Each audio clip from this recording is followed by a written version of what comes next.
Bom dia a todos.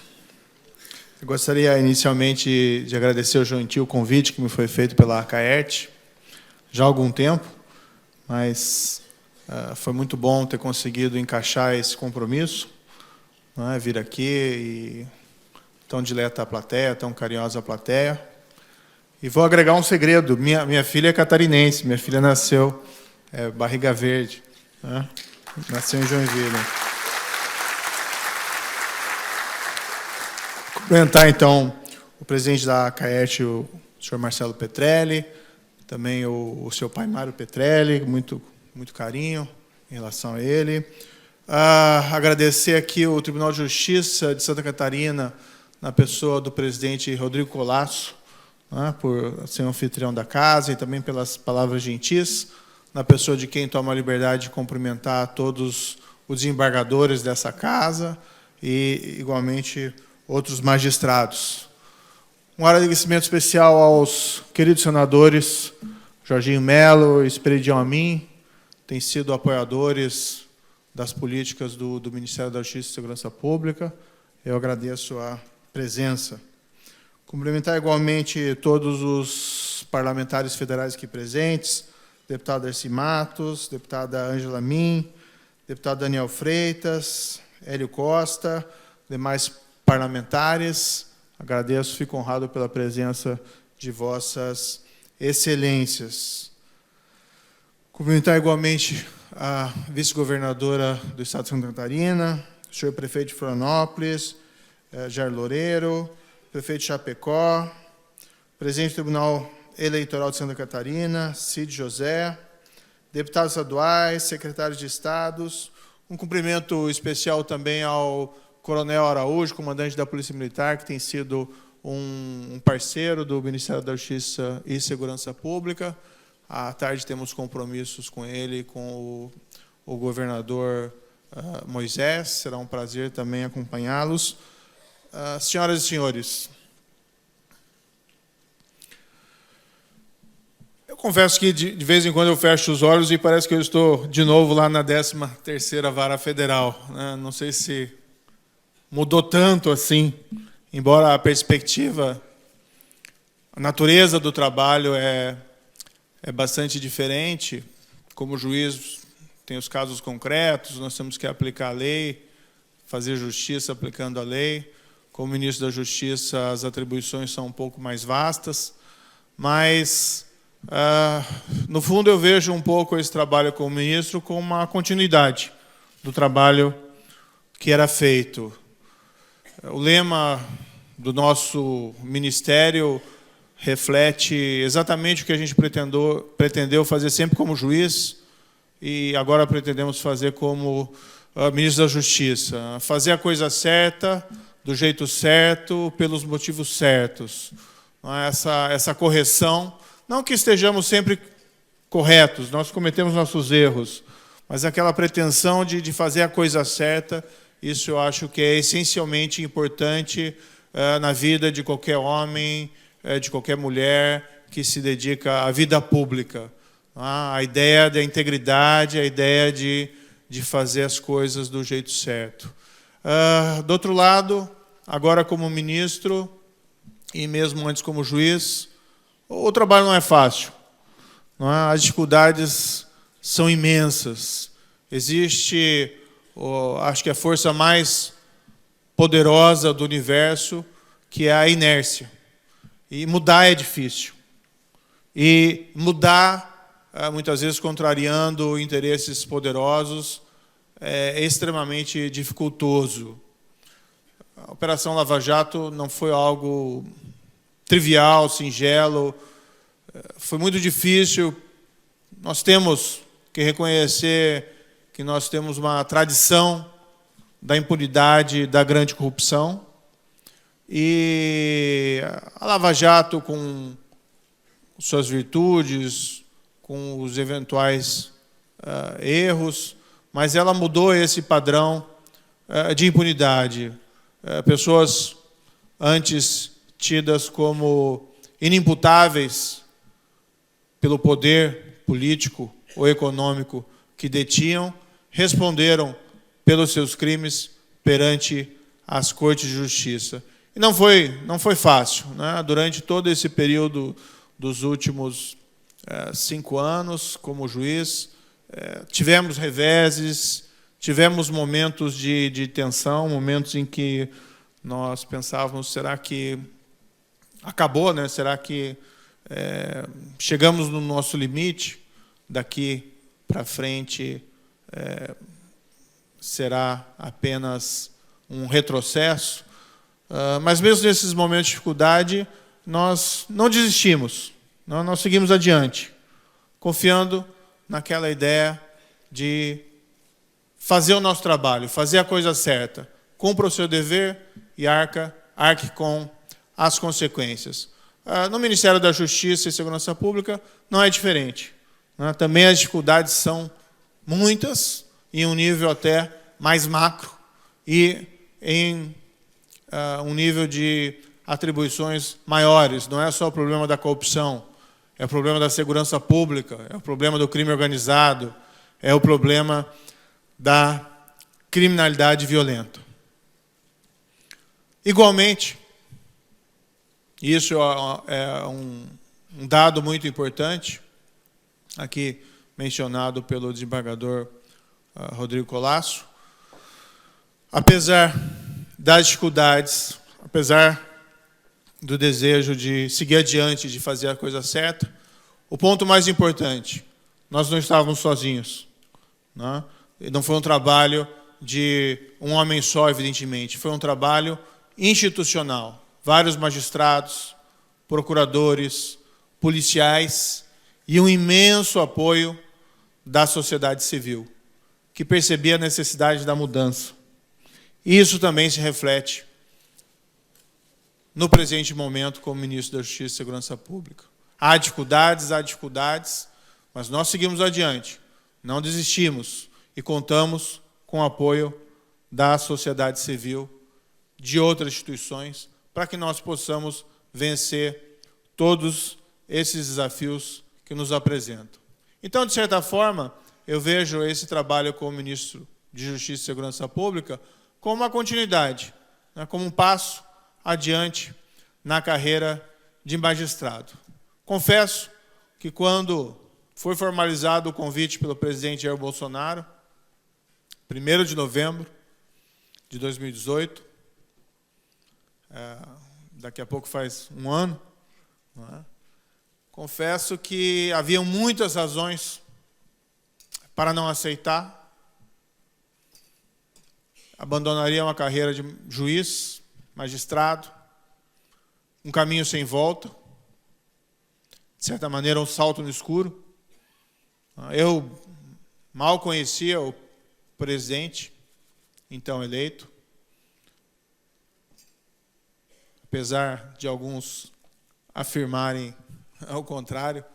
Eu tive um encontro esporádico com ele num aeroporto em 2016, depois de uma breve conversa por telefone, antes do encontro pessoal.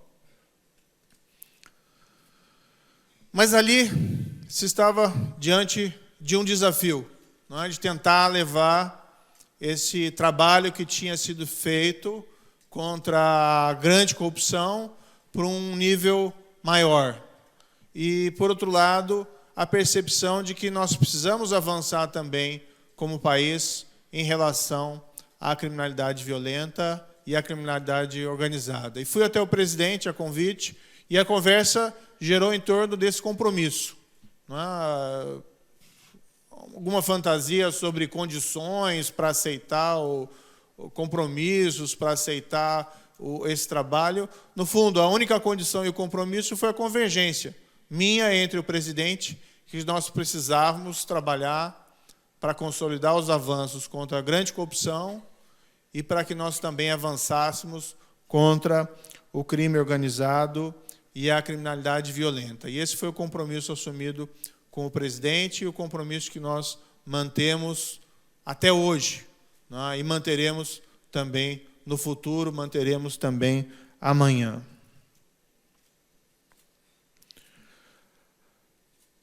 O Ministério da Justiça e Segurança Pública, ele tem várias atribuições, né? Mas desde o início, com base nesse compromisso, a ideia foi exatamente ter esse foco. Nós vamos trabalhar incisivamente em relação a esses 3 problemas que atormentam o brasileiro, porque eles são inaceitáveis, né? Pelo menos no nível a que chegaram. A corrupção, nós nem precisamos falar. Nós sempre tivemos uma percepção no Brasil que a corrupção era um grande problema. Mas é diferente quando nós começamos a ver esses problemas nas páginas dos jornais do nosso dia a dia e nós percebemos quão grave ele se apresenta.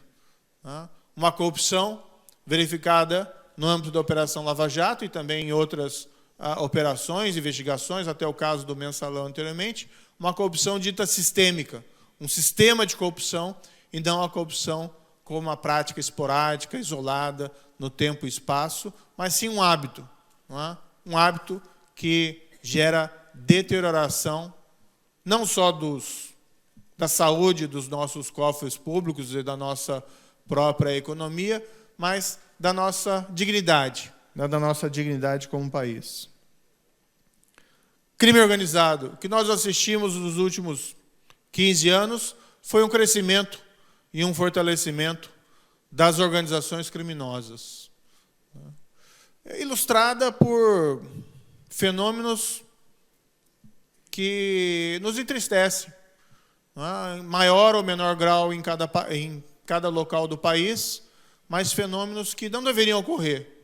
Áreas territoriais dominadas por gangues de criminosos, muitas vezes fortemente armados. Criminosos que têm a audácia de praticar atentados contra a população civil ou contra órgãos públicos, contra agentes policiais.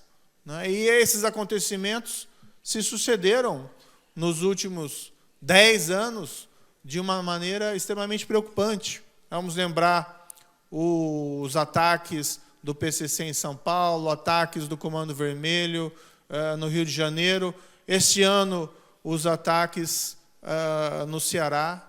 Ou seja, organizações criminosas cada vez mais poderosas e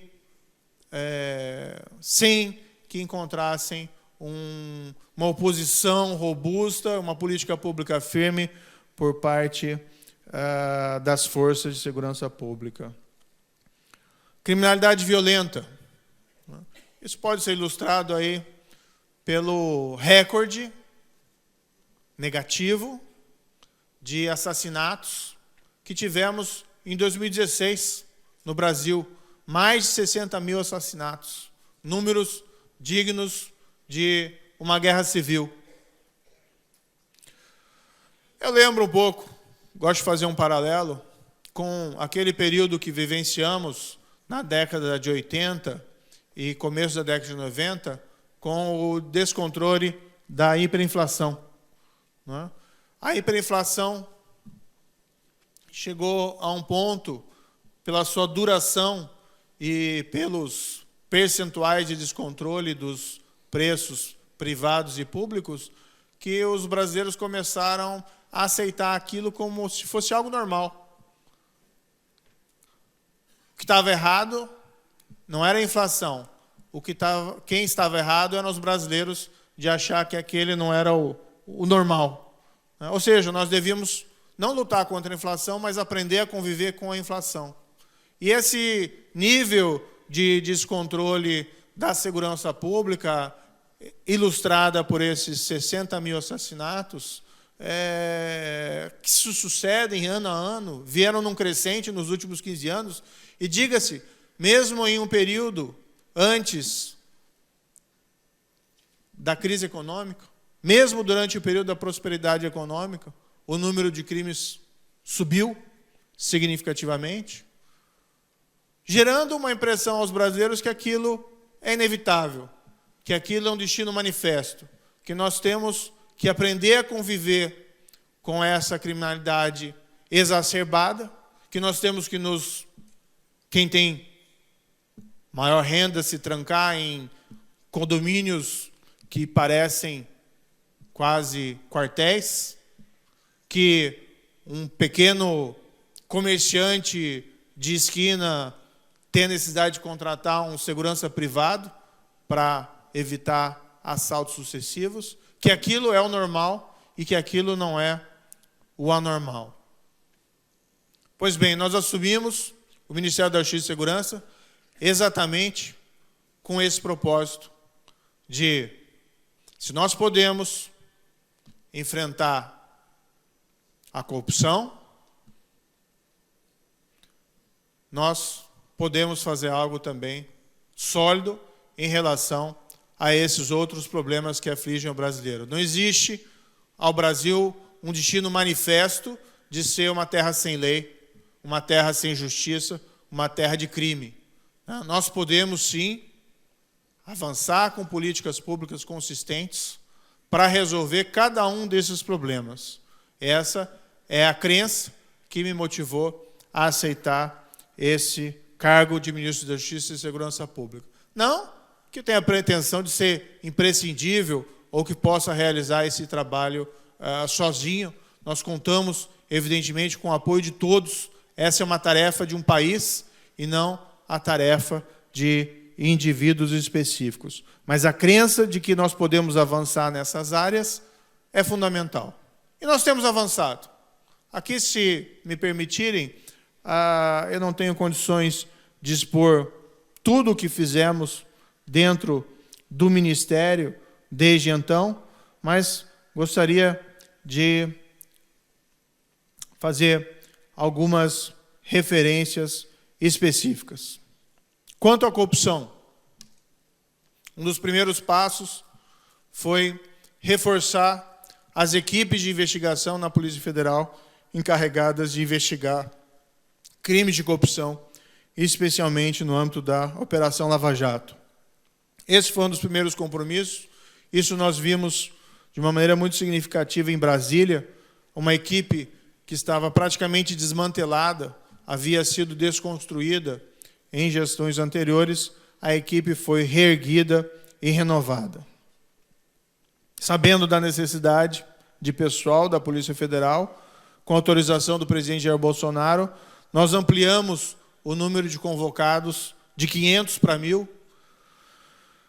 do concurso em andamento da Polícia Federal.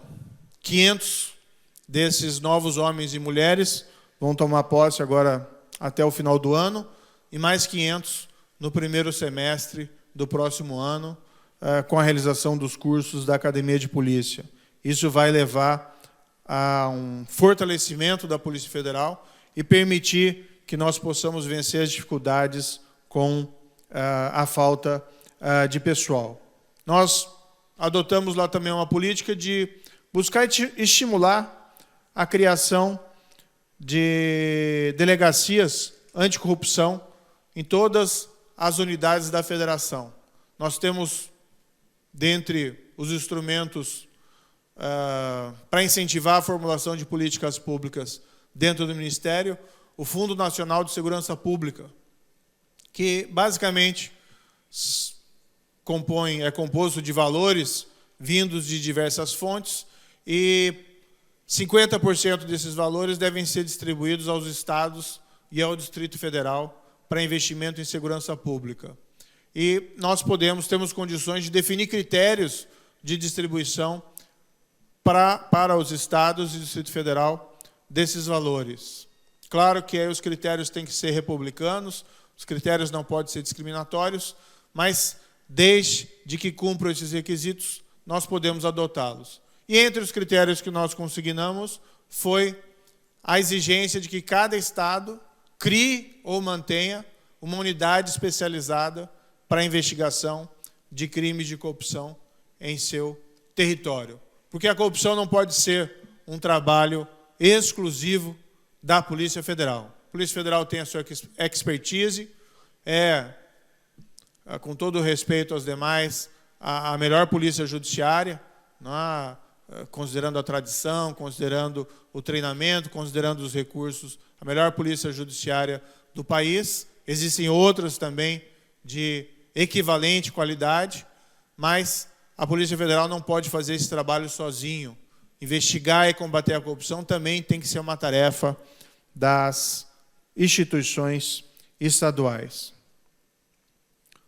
Nós reforçamos o COAF, né? Nós tínhamos esse órgão de inteligência financeira esquecido no Ministério da Fazenda, funcionava relativamente bem, mas tinha seus problemas. Nós trouxemos para o Ministério da Justiça e reforçamos o corpo funcional. Depois, por uma decisão do Congresso, isso foi amplamente divulgado na época, acabou voltando ao Ministério da Economia, hoje está no Banco Central, mas permanece com o mesmo corpo funcional. Nós, com o sacrifício dos próprios postos que haviam no Ministério da Justiça, nós concordamos em manter a mesma estrutura sem trazer qualquer estrutura de volta, porque nós entendemos que esse órgão é essencialmente importante na prevenção à lavagem de dinheiro e ao financiamento ao terrorismo. Crime organizado. Uma das primeiras coisas que nós fizemos, juntamente aqui com o governo de São Paulo, com a autorização do presidente Jair Bolsonaro, foi promover a transferência das lideranças do PCC do Estado de São Paulo para os presídios federais. O PCC é a maior organização criminosa do Brasil, se encontra em vários estados, alguns de uma maneira mais incisiva, outros nem tanto. O PCC era, até 2006, um problema praticamente do Estado de São Paulo, mas acabou se tornando um problema nacional. Qual foi a nossa interpretação? Em 2006, o PCC promoveu atentados à polícia do Estado de São Paulo, levou a dias de terror na cidade de São Paulo, praticamente paralisando a cidade, e não houve uma reação à altura, na nossa avaliação, do poder público. Houve uma espécie de acomodação. Ou seja, eles foram mantidos em São Paulo, as lideranças não foram transferidas à presídio federal, e já poderia isso ter sido realizado. Já havia pelo menos um presídio federal no Paraná. Eu era, aliás, o juiz corregedor do presídio federal então. Mas isso não foi feito. Isso acabou fortalecendo a organização. Ela, de organização de São Paulo, virou organização nacional. E até hoje com braços transnacionais. E o que é o principal problema? Manda um recado errado para a criminalidade. Manda um recado de que o Estado não tem coragem de enfrentar aquela organização criminosa. Bem, se eu sou um criminoso, essa é uma organização criminosa da qual eu quero fazer parte, porque assim eu me protejo. E uma das primeiras decisões tomadas foi realizar aquela transferência em fevereiro, que envolveu uma série de órgãos, não só do governo federal, não só do Ministério da Justiça e Segurança Pública, mas inclusive das Forças Armadas, e igualmente do Estado de São Paulo. Paralelamente, nós promovemos uma mudança na política de visitação dos presídios federais, de forma a buscar o isolamento não só dessas lideranças do PCC, mas lideranças de outras organizações criminosas, quebrando a cadeia de comando em relação a elas. Nós estamos tentando retomar o controle dos nossos presídios de variadas formas. Primeiro, destravando os investimentos no setor. Nós constatamos que, desde 2016, a União Federal transferiu recursos muito substanciais a estados do Distrito Federal e, por vários motivos, esses investimentos não foram executados, não resultaram em reformas de presídio ou criação de novos presídios, pelo menos não no montante que foi repassado. Nossa verificação foi que, no final de 2018, cerca de 27% dos recursos transferidos em 2016 haviam sido até então executados. Nós estamos com uma política de identificar os gargalos desses investimentos. Boa parte se devem em relação a carências de engenheiros e modelos prontos de engenharia. E nós estamos, além de destravar esses investimentos que entendemos que é essencial, investindo em uma força de cooperação ou de intervenção penitenciária. Nós criamos um corpo dentro do Ministério da Justiça, do DEPEN, a Força de Intervenção Penitenciária, que tem sido enviada aos estados para retomar o controle daqueles presídios mais problemáticos. Eles estiveram no Ceará, estão em Roraima, estiveram no Amazonas, agora estão no Pará, fazendo um trabalho digno de nota.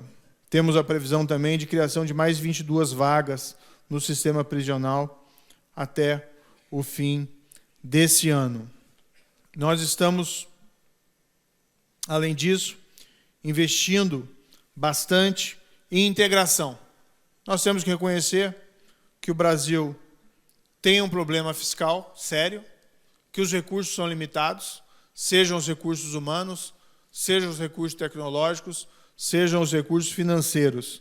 Então, nós temos que fazer mais com o que nós temos. Para essa finalidade, nós criamos, dentro do Ministério da Justiça e Segurança Pública, uma chamada CEOP, Secretaria de Operações Integradas, cuja função, basicamente, é coordenar operações policiais integradas entre as polícias federais e as polícias estaduais.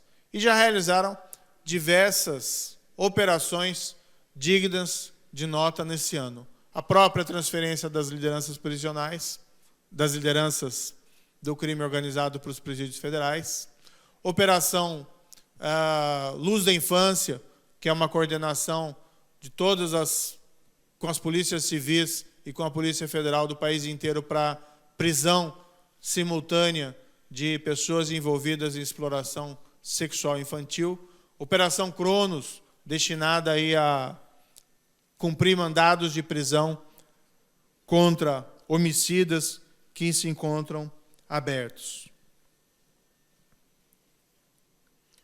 Nós temos investido também, através da CEOP, com estratégias de melhor controle das nossas fronteiras. Não passa um dia sem que eu receba um parlamentar no Ministério da Justiça e Segurança Pública e que chame atenção para o problema das fronteiras. E nossas fronteiras são muito vastas, então o desafio é enorme. É impossível um controle absoluto das nossas fronteiras. Nós vemos países com muito mais recursos do que nós, como, por exemplo, os Estados Unidos, eles mesmos com dificuldades para controlar as suas fronteiras. E olha que eles, basicamente, têm um problema maior apenas com a fronteira do lado sul. Do outro lado tem o Canadá, que não é exatamente um grande problema de ter como país vizinho. No Brasil, nós temos uma fronteira imensa, e apesar de todas as virtudes dos nossos países latino-americanos irmãos, alguns deles são grandes produtores de substâncias entorpecentes. E também fonte, muitas vezes, caminho de contrabando, seja de armas ou seja de outros produtos. Mas nós estamos desenvolvendo políticas públicas específicas de ação permanente nas nossas fronteiras. Destaco aqui o que vem sendo feito no Paraná, Mato Grosso do Sul e Mato Grosso, com a chamada Operação Vigia ou Operação Horus, que é uma ação permanente das forças policiais nas fronteiras e que tem alcançado aí resultados muito significativos.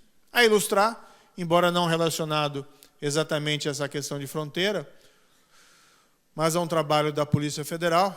A Polícia Federal, até agosto desse ano, apreendeu 67 toneladas de cocaína, mais do que o total de cocaína apreendida em todo o ano passado.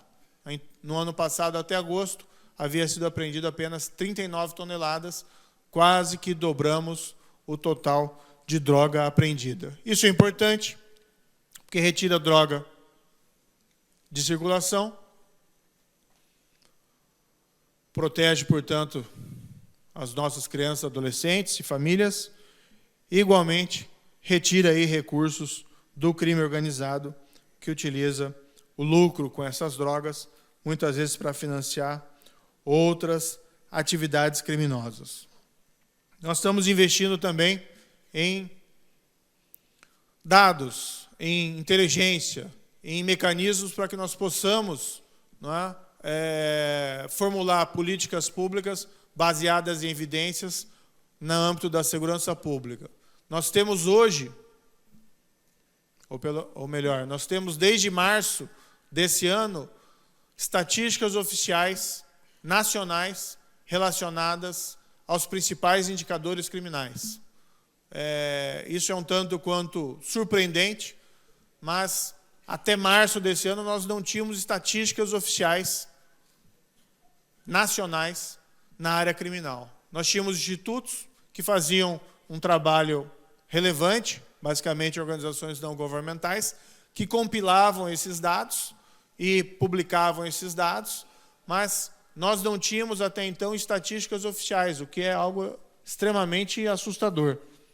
Nem sequer de número de assassinatos no país todo nós tínhamos esses indicadores oficiais.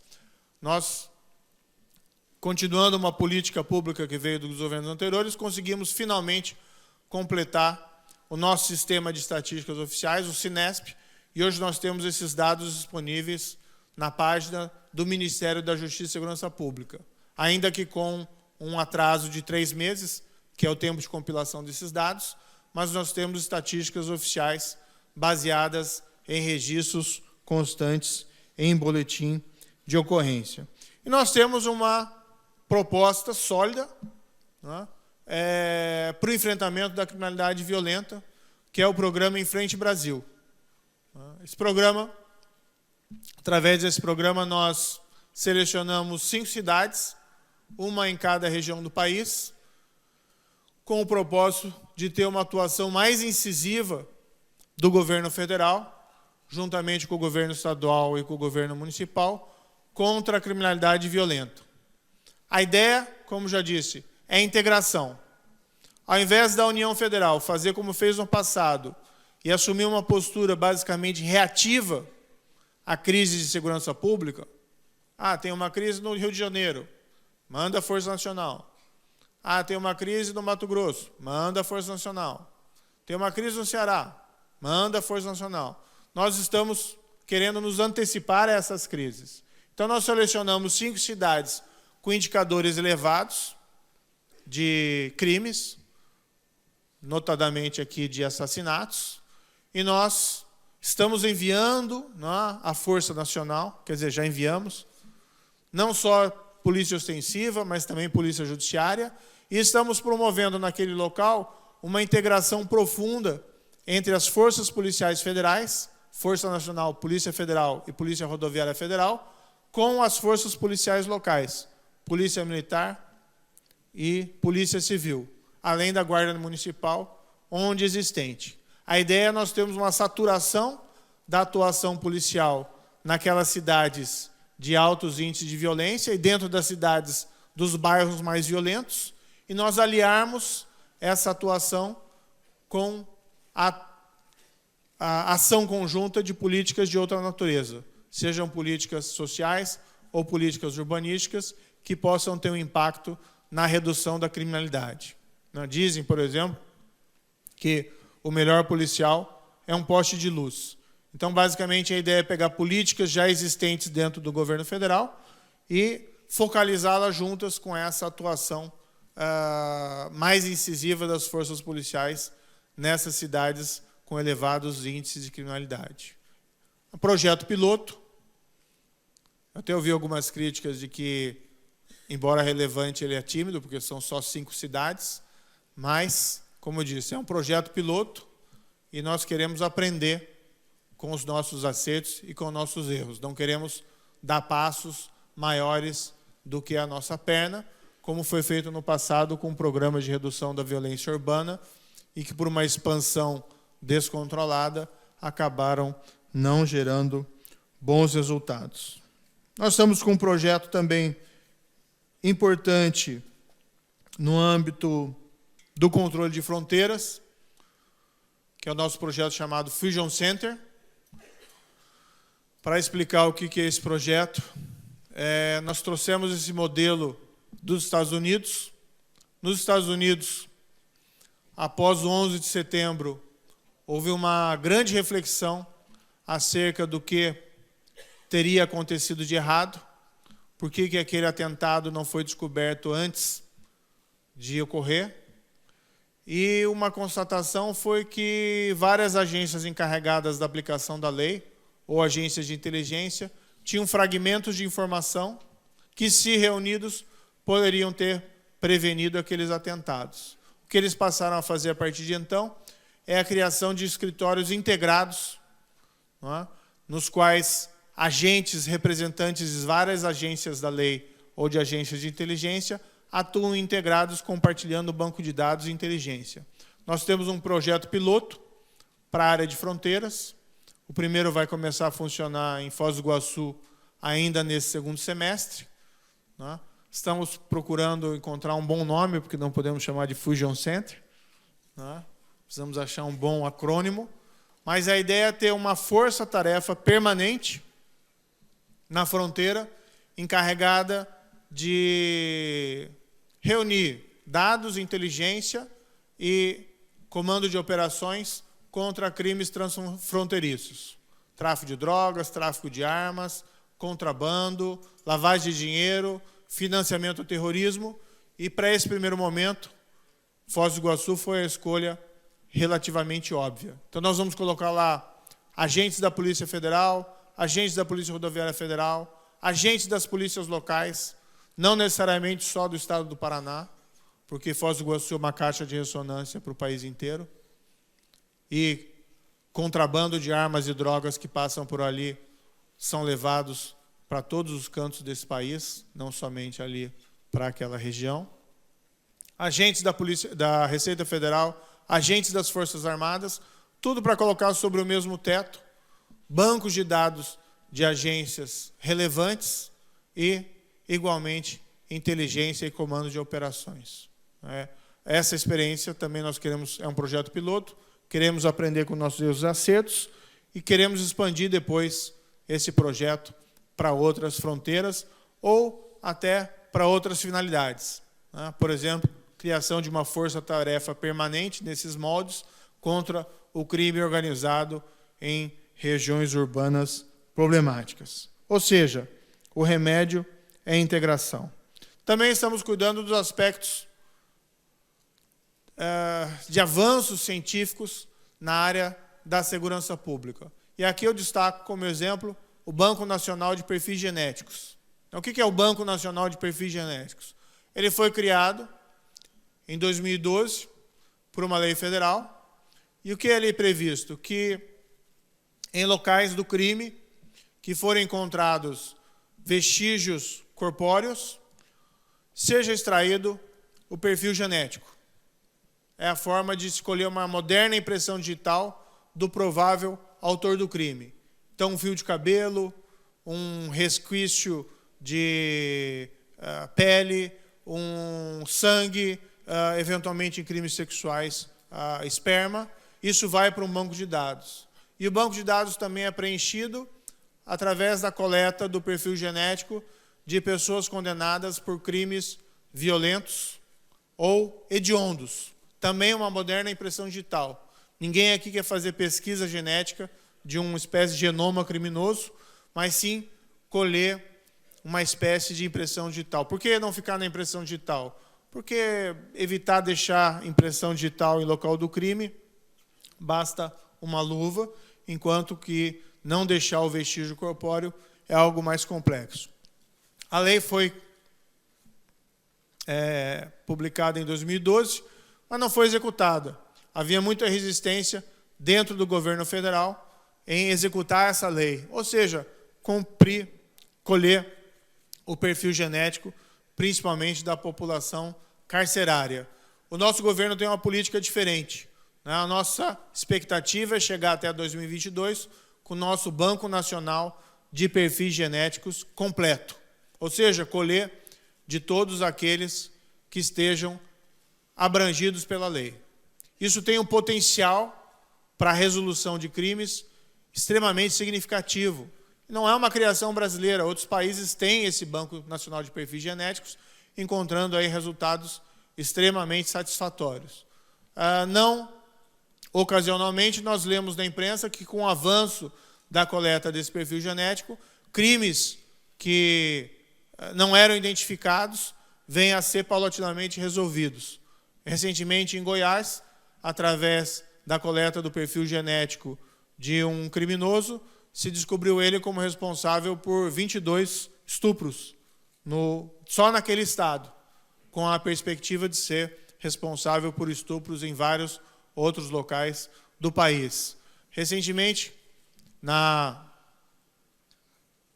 um crime que estava há 11 anos sem ser resolvido, um assassinato brutal de uma criança em Curitiba, foi igualmente resolvido, porque foi colhido por conta desse incentivo do Ministério de coletar o perfil genético da população carcerária, foi coletado o perfil genético de um preso em São Paulo, que deu uma correspondência com o perfil genético que havia sido colhido no corpo da vítima há 11 anos atrás. E um crime brutal em Curitiba acabou sendo resolvido dessa maneira.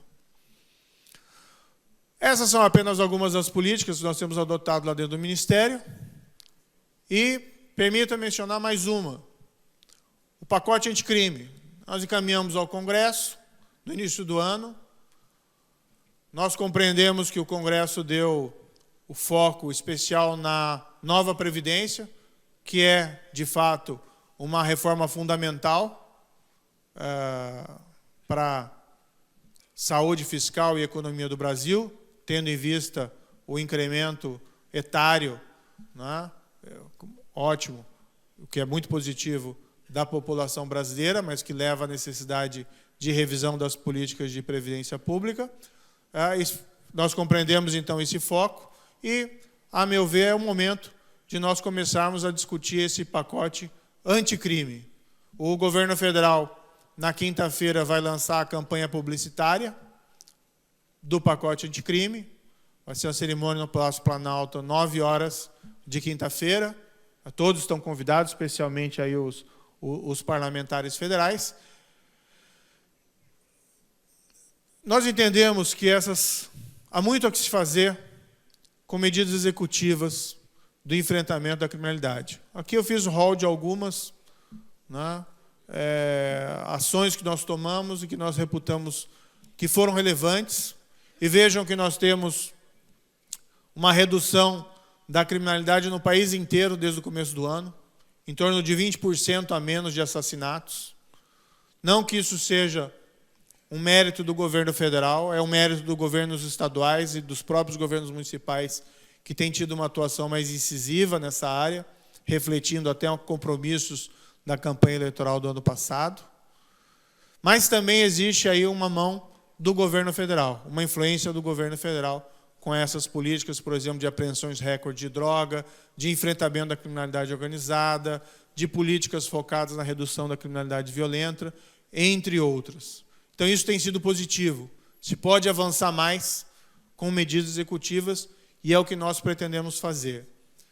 Mas nós não podemos ignorar a importância das mudanças legislativas.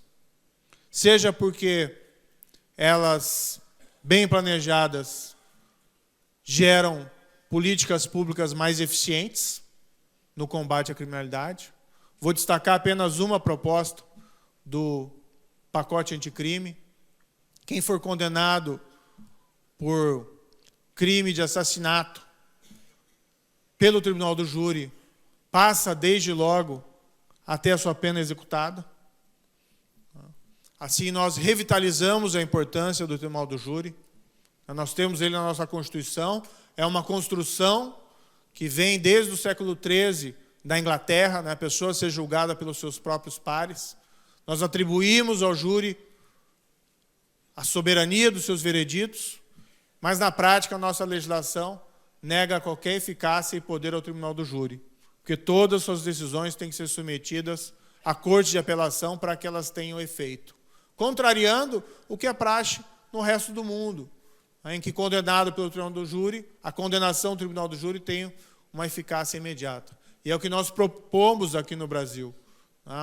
Isso tem um impacto muito significativo para a diminuição da impunidade e do sentimento da impunidade em relação a crimes de homicídio ou de feminicídio. Então, essa é uma das propostas constante lá no pacote anticrime, que, aliás, goza de apoio em precedentes, pelo menos de uma das turmas do Supremo Tribunal Federal. Nós acreditamos nessas medidas, entendemos que é hora de conversarmos mais profundamente sobre elas, sujeitos eventualmente a críticas, a eventuais aprimoramentos ou rejeições, em parte, pelo Parlamento, mas é um problema que nós temos que enfrentar.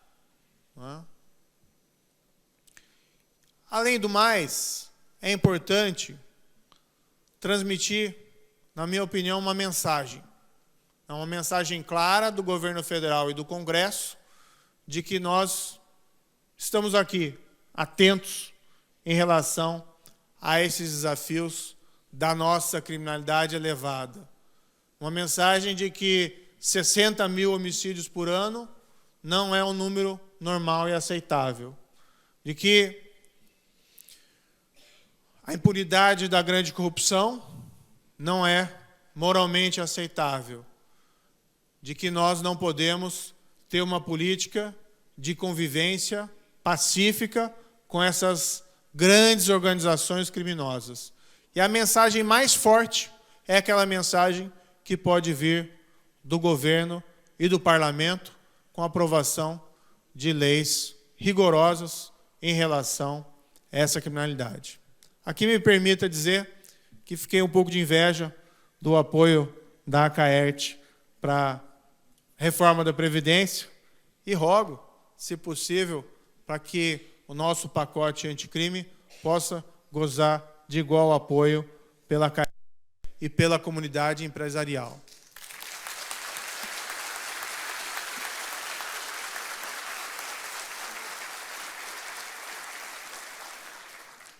Eu digo aqui por fim, porque nós precisamos reduzir esses índices de crimes, porque isso é importante para as pessoas. Não é? Só essa redução de 20% de homicídios desde o início do ano são 6 mil pessoas que não perderam a vida em assassinatos em comparação com o mesmo período do ano anterior. Mas isso também é essencial para a nossa economia. O impacto que essa criminalidade elevada, seja da corrupção, seja da criminalidade violenta, ou seja do crime organizado, traz à nossa economia é significativo. Mas, acima de tudo, isso é importante para a nossa dignidade como país. Nós não podemos ter isso como aceitável. Isso não é, como eu disse, destino manifesto. Estive em Portugal há não muito tempo atrás, e os indicadores de criminalidade em Portugal são extremamente mais baixos.